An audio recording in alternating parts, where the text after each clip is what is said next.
अरे सर, दोस्त को कैसे मना करें, शाम को मिलने बुलाता है। अरे सर, उसको बुरा लग गया तो मैं उसे हर्ट नहीं कर सकता सर। मतलब ही बनना पड़ेगा बेटा आपको, खुद की खुशी के बारे में। शैतान को हाथ में लेके बैठे रहते हो ना, ये जो राक्षस है मोबाइल, जो आपको ये बात एहसास होने का समय ही नहीं देता। इस दुनिया में सबसे नाखुश इंसान बेटा वही है जो हमेशा दूसरों की खुशियों के बारे में सोचता है। बहुत देर हो जाएगी ये बात एहसास होने में, पर आप खो गए हो डिस्ट्रैक्शंस के बीच में। और कोई प्रॉब्लम नहीं है बेटा आपकी, ब्लॉक कर दोगे अपने पूरे दिमाग को और सिर्फ अपने गोल की तरफ।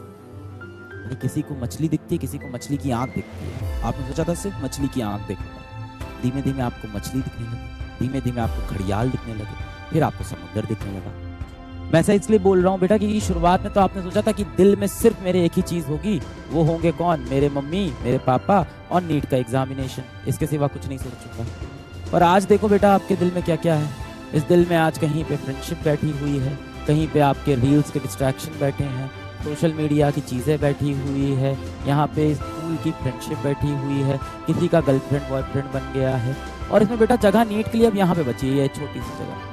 नीट इस कोने में चला गया। तुम्हारी प्रॉब्लम पता है क्या है? तुम्हारी प्रॉब्लम यह है कि तुम मोटिवेटेड होते हो, पढ़ना स्टार्ट करते हो, पहले दिन 6 घंटे पढ़ते हो और पूरे मोहल्ले में ढिंडोरा पिटवा देते हो कि आज तो 6 घंटे पढ़ लिया, आज तो 6 घंटे पढ़ लिया। एक दो दिन मोटिवेटेड रहते हैं, पढ़ाई करते हैं, तीसरे दिन से पढ़ाई खत्म।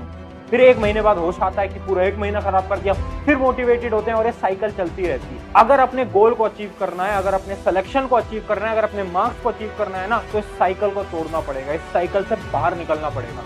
10% बच्चे टेस्ट देते हैं, सोचो। आपने क्लास 11 की शुरुआत में कितने वादे किए थे मुझसे, आज देखो आपका। अरे सर, दोस्त को कैसे मना करें, शाम को मिलने बुलाता है। अरे सर वो बुला लेता है गेम खेलने, सर ऑनलाइन गेम खेलने जाना पड़ता है सर। अरे सर, उसको बुरा लग गया तो मैं उसे हर्ट नहीं कर सकता सर। सर मेरा दोस्त है। बेटा, इस दुनिया में सबसे नाखुश इंसान वही है जो हमेशा दूसरों को खुश करने की कोशिश करता है। मतलब ही खुद की खुशी के बारे में, खुद के भविष्य के बारे में, अपने आप के बारे में आपको सोचना। दिन भर जो आप ये शैतान को हाथ में लेके बैठे रहते हो ना, ये जो राक्षस है मोबाइल, जो आपको ये बात एहसास होने का समय ही नहीं देता कि आप असल में हो कौन, आप असल में चाहते क्या, असल में आपका लक्ष्य क्या होना चाहिए। आपको एहसास नहीं देता, आपको समय नहीं देता इस चीज का। एक दिन के लिए बेटा अपना मोबाइल फोन ऑफ करके रख दीजिए, एक दिन नेटवर्क खत्म कर दीजिए, सारे ऐप ब्लॉक कर दीजिए, सिर्फ एक दिन देखना आप खुद से बातें करना शुरू करें। फिर आपको लगेगा कि आसपास जितने लोग थे ना, जिनको मैं खुश रखने की कोशिश करता था, लगता था कैसे मना कर दे, दोस्तों ने बोला यार शाम को चलना है घूमने के लिए, शाम को यहाँ खेलने आ जाना, शाम को अपन यहाँ जाने वाले हैं, दोस्त के घर पे आज बैठकी होगी, कोचिंग के बाद चलेंगे वहां घूमने। आपको लगता है यार कैसे मना करे, दोस्त है यार, दोस्ती खराब हो जाएगी यार। एक दिन बेटा अपना मोबाइल फोन दूर रखना, खुद से बातें करना, आपको एहसास हो जाएगा कि इन लोगों का आपके जीवन में वो इंपॉर्टेंस नहीं है जितना आप देते हो। आप जो सोचते हो ना सबको खुश रखें, सबके साथ रहें, सबकी हेल्प करें, सबके बारे में सोचें, जिस दिन बेटा आपका बुरा समय आएगा आपके पीछे कोई खड़ा नहीं होगा। ये बात मैं अपने अनुभव से आपको बता रहा हूं, कोई खड़ा नहीं होगा। इस दुनिया में सबसे नाखुश इंसान बेटा वही है जो हमेशा दूसरों की खुशियों के बारे में सोचता है। और आपको लग रहा है ना कि नहीं, इसकी थोड़ी सी और मदद करूंगा तो ये मेरे से खुश रहेगा, मेरे साथ रहेगा, दोस्ती निभाएगा, इस लड़की की थोड़ी और ज़्यादा मदद करूंगा तो मुझे पसंद करने लगेगी, मेरा साथ देगी। बेटा असल में आपको जिसे खुश करना है ना, वो आपके घर में आपके माता पिता है, वहाँ आपकी जिम्मेदारी है। वो है बेटा जो अपना पेट काट के धूप में कमा के आपको पढ़ा रहे हैं, वहाँ आपकी जिम्मेदारी है। बहुत देर हो जाएगी ये बात एहसास होने में। एक जिंदगी बेटा निकल जाएगी सबको खुश करने में।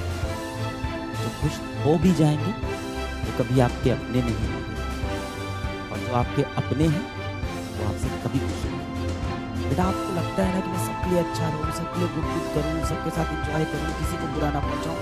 आप कितने भी अच्छे क्यों ना हो, आप कितने भी अच्छे क्यों ना हो, आप किसी ना किसी की कहानी में बुरे व्यक्ति जरूर होंगे।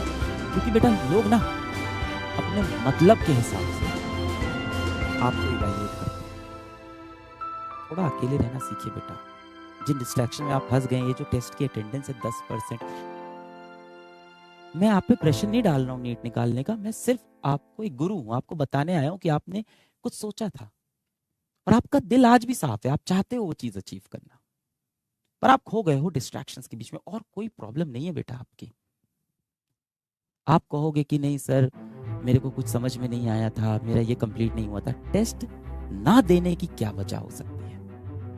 ये तो यही दिखा रहा है कि अब आप सीरियस ही नहीं रहे। स्ट्रेंजर्स के बीच में फंस गई है जिंदगी। थोड़ा अकेले रहना सीखिए, खुद से बातें करिए, खुद के साथ समय बिताइए।